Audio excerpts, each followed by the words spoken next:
Kisah Qabil dan Habil ini bermula ketika Allah Subhanahu wa taala memberikan keturunan kepada Adam alaihi salatu wassalam. Ibnu Katsir rahimahullahu taala menyebutkan bahwa Adam ini diberikan keturunan 40 dari seluruh putra-putrinya. Setiap Hawa melahirkan selalu kembar, laki-laki dan perempuan, sehingga Hawa melahirkan sampai 20 kali. Setelah kemudian putra-putra Adam tumbuh menjadi besar, dan yang paling besar adalah Qabil dan juga Habil, maka turunlah syariat Allah Subhanahu wa taala untuk Adam alaihi salatu wassalam menikahkan keduanya dengan cara silang. Artinya kembaran Habil menikah dengan Qabil, dan kembaran Qabil menikah dengan Habil. Begitulah syariat di zaman itu, karena memang belum banyak manusia. Tapi syariat ini tentu tidak berlaku pada agama Islam. Akan tetapi di sinilah syaitan datang kepada Qabil dan mengatakan, "Ya Qabil, tidakkah kau lihat bahwa saudari Habil itu jelek, tidak cantik, sementara saudari kembarmu itu sangat cantik. Jangan mau kau menikah dengan saudarinya Habil." Di sinilah permulaan syaitan menanamkan sifat hasad kepada Qabil. Dan kita tahu bahwa hasad adalah penyakit yang pertama kali Allah maksiati di langit dengan hasadnya iblis kepada Adam. Maka dia juga penyakit yang pertama kali ditanamkan di bumi, hasadnya Qabil kepada Habil. Dan hasad itu penyakit yang bahaya karena akan menghancurkan. Berapa banyak yayasan-yayasan yang hancur gara-gara ada orang hasad di dalamnya. Berapa banyak pendidikan-pendidikan jadi hancur gara-gara orang yang hasad di dalamnya. Berapa banyak organisasi jadi hancur. Yang korban kalau pendidikan tentu wali muridnya. Karena terkadang ada orang-orang yang merasa bisa, merasa benar sendiri, kemudian menyingkirkan yang lainnya karena hasad. Akhirnya yang jadi korban bukan pengurus, tetapi anak-anak didik yang sekolah di situ. Berapa banyak masjid-masjid juga hancur kepengurusan gara-gara hasad. Akhirnya programnya terhenti dan begitu seterusnya. Karena hasad itu menghancurkan agama. Begitulah sabda Nabi sallallahu alaihi wasallam. Ketika syaitan berhasil menguasai Qabil kemudian menanamkan sifat hasad, maka dia datang protes kepada bapaknya Adam alaihi salatu wassalam dan tidak mau. Tapi Adam itu orang tua cerdas. Dia bukan orang tua yang diktator, tidak. Akhirnya dia berdoa kepada Allah Azza wa Jalla, meminta agar Allah mencarikan jalan keluarnya akan putra-putranya ini. Maka turunlah wahyu kepada Adam agar kedua putranya ini mendekatkan diri kepada Allah dengan cara kurban. Lah, Habil ini adalah sahibul masyiyah, memang suka ternak, dan yang diternak adalah kambing. Sementara Qabil ini sahibuz zar'i, suka menanam buah-buahan. Lah, Habil ini memang terwarisi sifat Adam. Makanya ketika nanti kisahnya Habil meninggal dunia, Adam ini sedih. Karena sebenarnya kalau seandainya Adam alaihi salatu wassalam meninggal dunia, maka yang akan mewariskan kenabiannya itu Habil. Tetapi Allah takdirkan dengan hikmah yang Allah kehendaki, Habil dibunuh Qabil. Akhirnya Allah anugerahkan seorang anak satu-satunya yang lahir tidak kembar, namanya Syith, nanti sebagai penerus kenabian Adam alaihi salatu wassalam, dan kisahnya cukup panjang. Tapi yang jelas akhirnya keduanya berkorban. Qabil ini memang sudah ada sifat hasad, sehingga dia tidak tertarik untuk beribadah kepada Allah Azza wa Jalla, karena menurut dia hasilnya sama saja. Makanya dia kurban asal-asalan, mengambil buah-buahan yang tidak layak untuk dikurbankan. Sementara Habil yang memang mewarisi sifat-sifat Adam, dia tahu bahwa persembahan kepada Allah berbeda dengan mempersembahkan sesuatu kepada makhluk. Maka dia ambil kambing yang paling baik. Dan sifat kurban di zaman itu diletakkan di atas gunung. Tanda diterimanya kalau ada halilintar kemudian membawa api dan membakarnya. Tanda ditolaknya tidak disentuh api. Dan Allah takdirkan ketika itu yang diterima korbannya Habil dan ditolak korbannya Qabil. Di sini Allah mengatakan, "Fatuqbila min ahadihima wa lam yutaqabbal minal akhar." Yang satu diterima, yang satu ditolak. Lah, hasad yang memang sudah menghujam di dada Qabil ini semakin besar ketika korbannya ditolak, seolah-olah ini rekayasa ayahnya. Makanya kemudian sifat hasad inilah menjadikan Qabil pun kemudian mengatakan kepada Habil, "La aqtulanna," saya akan bunuh kamu. Subhanallah. Tidak terbesit pada anak-anak Adam untuk membunuh seseorang kecuali pada hati si Qabil. Sekali lagi karena akarnya dari hasad tadi. Tapi Qabil ini subhanallah, Habil ini orangnya baik. Dia tidak melayani ancaman daripada saudaranya. Justru dia berusaha menenangkan dan mengatakan dengan kata-kata yang sangat lembut, la imbasatta ilayya yadaka litaktulani ma ana bibasiti yadiya ilaika liaktulak. Kalau seandainya kamu hendak membunuhku, silakan bunuh aku, dan saya tidak akan membalas ancamanmu untuk membunuhmu. Bukan berarti Habil itu lemah, Qabil itu kuat, tidak. Bahkan dalam sejarah Qabil itu memiliki badan kekar, Habil itu orangnya kecil. Kalau seandainya berkelahi, Qabil itu pasti kalah dengan Habil. Tetapi kekuatan itu, kata Nabi SAW, kekuatan itu bukan karena pandai bergulat, tetapi kekuatan itu adalah orang yang bisa menguasai nafsunya. Begitulah sabda Nabi SAW. Kenapa Habil tidak menjawab tantangan Qabil? Satu, kata beliau, inni akhafullah rabbal alamin, karena aku takut kepada Allah. Subhanallah. Dalam sejarah ada Qabilnya umat ini, ada Habilnya umat ini. Siapa? Utsman ibn Affan. Kalau kita katakan Habilnya umat ini adalah Utsman, Utsman adalah seperti Habil. Ketika Nabi SAW membacakan ayat ini, ayat tentang kisah Qabil dan Habil di hadapan Utsman, maka Utsman menangis dan dia ingin seperti Habil. Makanya di ujung hayatnya, ketika Utsman dikepung rumahnya 40 malam 40 hari orang-orang Khawarij Sabaiyah, dia tidak bisa keluar ke Masjidil Nabawi, padahal yang meluaskan Masjid Nabawi adalah Utsman, tapi dia tidak bisa keluar. Ketika itu Hasan, Husain, Abu Hurairah, Abdullah bin Umar dan banyak para sahabat ketika itu menawarkan kekuatan, karena pasukan saat itu berada di Mekah. Ya, karena bertepatan dengan musim haji, jadi sebagian besar pasukan itu haji ke Mekah, sehingga Madinah kekosongan pasukan, sehingga orang-orang Khawarij itu memungkinkan untuk menyerang Madinah. Tetapi Utsman menolak bantuan daripada sahabat-sahabat senior, bahkan dari cucunya Rasulullah pun ditolak. Ini urusan saya dengan mereka. Ketika betul-betul kemudian rumah Utsman itu dikepung, maka terjadilah apa yang terjadi. Utsman pun dibunuh mazluman dengan cara dizalimi, dengan cara sadis sekali. Sadis cara pembunuhan Utsman bin Affan radhiyallahu anhu. Dan Utsman tidak melawan. Utsman hanya mengatakan di akhir hayatnya sebelum meninggalnya, wa sayakfikahumullah, cukuplah Allah yang akan menyelesaikan mereka. Utsman tidak membalas apa yang mereka lakukan. Padahal kalau seandainya Utsman mau, dia bisa saja meminta pasukan untuk menyerbu orang-orang Khawarij.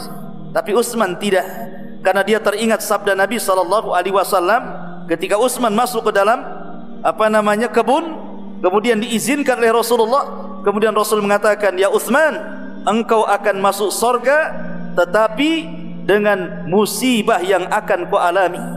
Begitulah Nabi SAW memberi kabar gembira kepada Utsman bahwa dia akan meninggal karena sebuah musibah. Dan betul dia dibunuh orang Khawarij, dan dia tidak melawan. Makanya ulama mengatakan Habilnya umat ini adalah Utsman bin Affan radhiyallahu anhu, karena dia meniru Rasulullah. Dalam Musnad Imam Ahmad, Rasul itu pernah tidur kailulah di bawah pohon. Datang orang Yahudi bawa pedang, tiba-tiba kemudian mengacungkan pedang di leher Rasul dan mengatakan, man yamna'uka minni ya Muhammad, siapa yang bisa mencegah pedangku ini wahai Muhammad. Tapi Nabi SAW terbangun terperanjat, di depannya ada pedang. Dia hanya mengatakan, Allahu yamna'uk, Allah yang akan mencegahmu. Ketika dia mendengar kalimat Allah, bergetarlah orang Yahudi, disambarnya pedangnya oleh Rasulullah. Kemudian Rasul membalik pedang itu dan mengatakan, Al-an man yamna'uka minni ya Yahud, sekarang siapa yang bisa mencegah pedangku ini wahai Yahud? Yahudi akan mengatakan Allah, mustahil. Orang Yahudi hanya mengatakan, hilmuka ya Muhammad, kasih sayangmu yang akan mencegahnya. Maka Rasul memaafkan, kemudian membiarkan. Kalau Rasul ingin membunuh, bisa saja dibunuh. Tapi Nabi SAW mengajarkan tidak seperti itu. Siapapun yang berbuat zalim kepada kita, jangan dibalas dengan kezaliman yang sama. Apa alasannya? Di sini nanti alasannya. Kemudian Allah Subhanahu wa taala mengatakan, inni uridu an tabu'a bi ismi wa ismika fatakuna min ashabin nar wa dzalika jazaa'ul zalimin. Kenapa Habil tidak melawan? Habil hanya mengatakan, sesungguhnya aku hendak menggabungkan dosaku dan dosamu. Kalau kau bunuh aku, maka seluruh dosaku akan kuberikan kepadamu. dan engkau akan menjadi penduduk neraka, dan itulah balasan orang-orang zalim. Jadi kalau seandainya orang itu dizalimi di dunia, kemudian tidak dibalas dengan kezaliman yang sama, maka dosa kita diberikan kepada orang yang menzalimi kita, dan kelak dia akan menjadi penduduk neraka. Seperti kisah Abdullah bin Mas'ud. Abdullah bin Mas'ud suatu ketika hendak memukul budaknya. Rasul lewat di situ. Jadi saking marahnya Abdullah bin Mas'ud kepada budaknya ini, mau memukul. Rasul lewat. Tiba-tiba ada Rasul, malu dia. Kata Nabi SAW, ya Aba Mas'ud, di sana ada Rabbun aqwa mink, ada Rabb yang lebih kuat daripada kamu, walaupun kau lebih kuat daripada budak. Kalau seandainya kau lanjutkan, massatkan naru, kata Rasulullah, maka neraka akan menyentuh kamu. Begitulah Nabi SAW mengajarkan agar kita tidak mudah untuk membalas kezaliman orang lain, karena kezaliman itu pasti ada balasannya. Al-Imam Az-Zahabi rahimahullahu ta'ala menyebutkan di dalam kitab Al-Kabair tentang kisah seorang yang zalim yang mengambil ikan seorang nelayan. Akhirnya kemudian karena ketakutan nelayan itu diberikan ikannya. Rupanya ikan itu dihidupkan oleh Allah Azza wa Jalla, kemudian menggigit jarinya.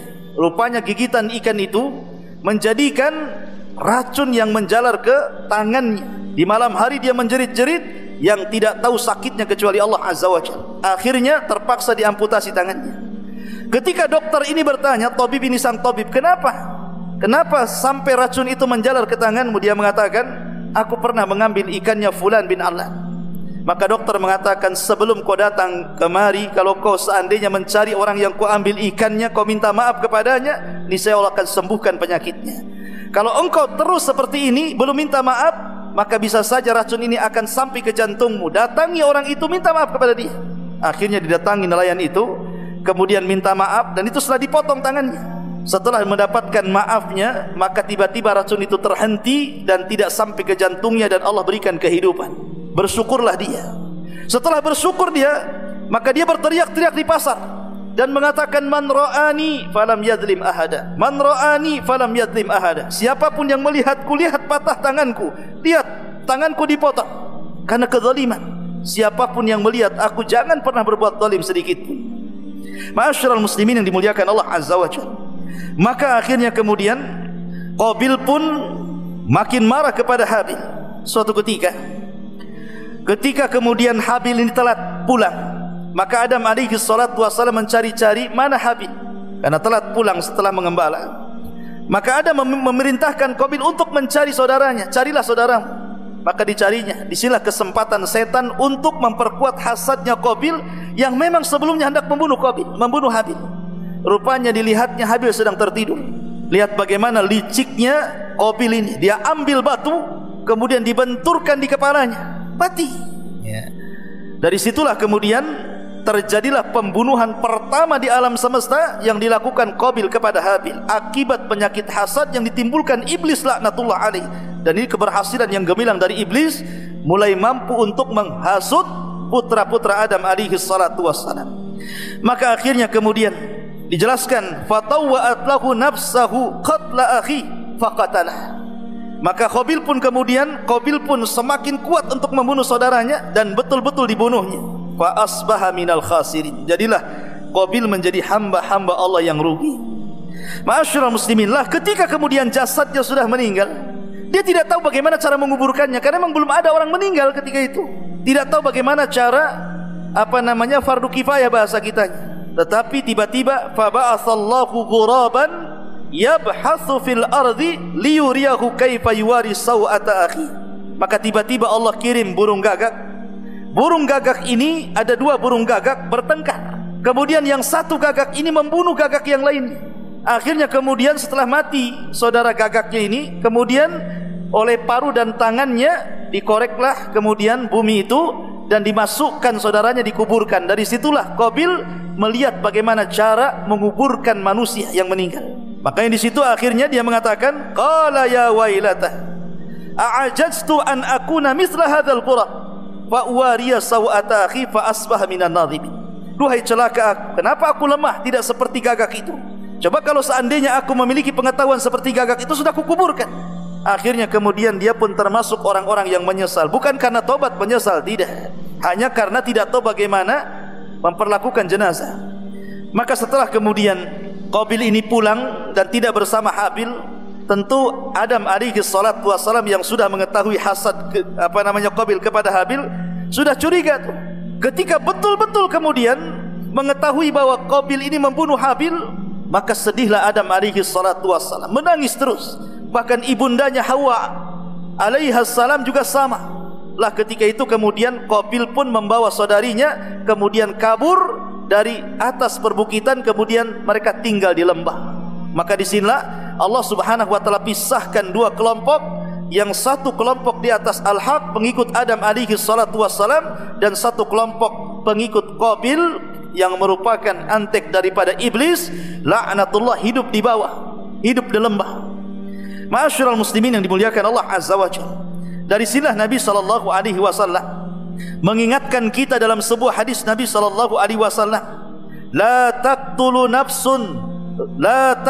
nafsun zulman illa kana ala ibni adam al-awwal kiflun min damiha li'annahu kana awwal man sanna al-qatla, rawahul jamaah. Janganlah kalian membunuh jiwa dengan cara yang zalim, karena orang yang pertama kali membunuh adalah anak Adam yang pertama, Qabil. Maka seluruh dosa pembunuhan setelahnya sampai kiamat akan ditanggung oleh Qabil. Disinilah Rasul sallallahu alaihi wasallam bersabda, man sanna sunnatan sayyi'atan falahu wizruha wa wizru man amila ba'dahu la yanqusu min auzarihim syai'a. Barang siapa yang mencontohkan contoh yang buruk diikuti orang, maka dia akan mendapatkan dosa dan dosa orang yang mengikutinya tanpa mengurangi dosa mereka sedikit pun. Dan inilah contoh yang tidak baik. Oleh karena itulah maka kisah ini mengajarkan kepada kita bahwa syaitan berhasil menguasai permusuhan ini. Tetapi ingat bahwa setan itu juga kaidahum dhaifah, tipu dayanya lemah. Bisa kita lawan dengan iman, bisa kita lawan dengan takwa, bisa kita lawan dengan ibadah. Bahkan sekuat-kuatnya setan bisa kalah dengan membaca basmalah. Dalam sebuah hadis, barang siapa yang menutup pintu membaca basmalah, maka setan tidak mungkin membukanya. Ma'asyiral muslimin yang dimuliakan Allah azza wa jalla, inilah kisah singkat daripada Qabil dan Habil. Subhanakallah bihamdika, asyhadu an la ilaha illa anta, astaghfiruka wa atubu ilaik.